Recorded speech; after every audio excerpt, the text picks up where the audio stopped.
So you're new to Magic and you've never played before. Maybe you don't know where to get started, or maybe you don't have anyone to play with just yet.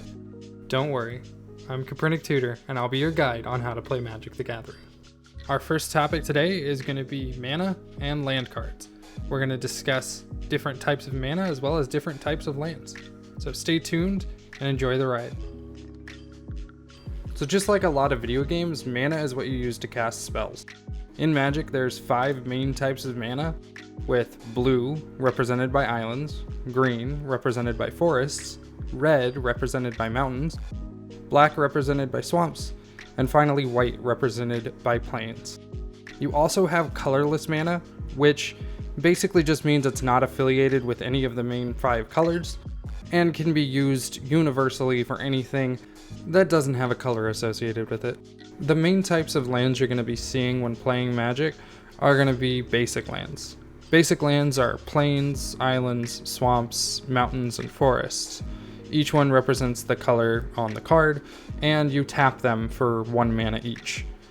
At the end of each turn, you'll untap them and you can use them again, but you can only use each land once during each turn, unless otherwise stated from the effect of another card. Let's see how this would work in a game. Say you're playing a deck that uses the card Base Camp as one of its lands, and it has Blood Artist in it.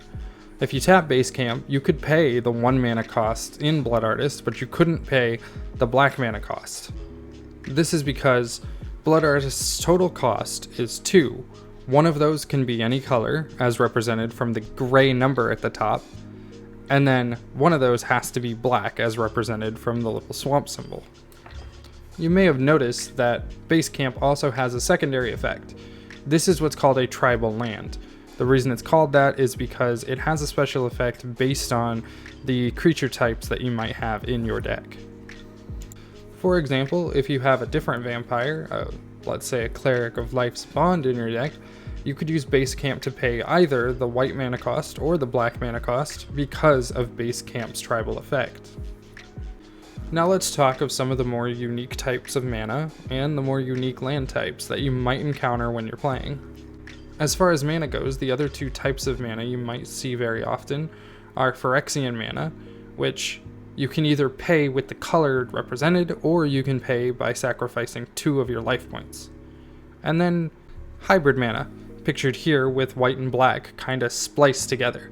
This doesn't cost 2 total mana, this just costs 1, but you get to choose if you want to use white or black to pay the mana cost. As for lands, there's a whole bunch of different types, so I'm just going to cover the ones that you'll see more often than not. First, let's talk about dual lands. Dual lands are any land that can produce exactly 2 types of mana. A good example of this is Elfheim Palace. There are also special types of dual lands, for example, Pain lands. Pain lands can do this as well, but they have the added benefit of not entering the battlefield tapped. Their downside is that they only produce colorless mana unless you take 1 damage every time you tap them. Similar to Pain lands, you might see what's called Shock lands. Shock lands do damage to you just like Pain lands, but they deal 2 damage to you when they enter the battlefield, and then they enter untapped. Otherwise they enter tapped and you can't use them right away. They're generally considered a lot better than Pain lands because of this effect. Another land you might see a lot that isn't basic is called Evolving Wilds. This lets you search your library for any basic land card you want, and then you can go ahead and put it on the battlefield tapped.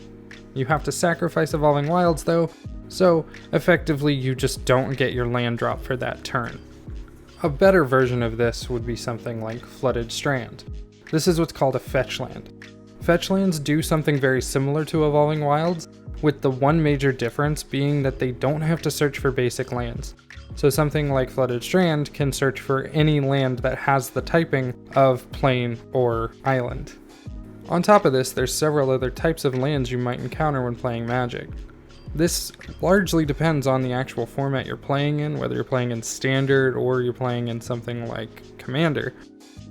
But 2 other land types that I want to really touch on in this video are Legendary and Utility lands.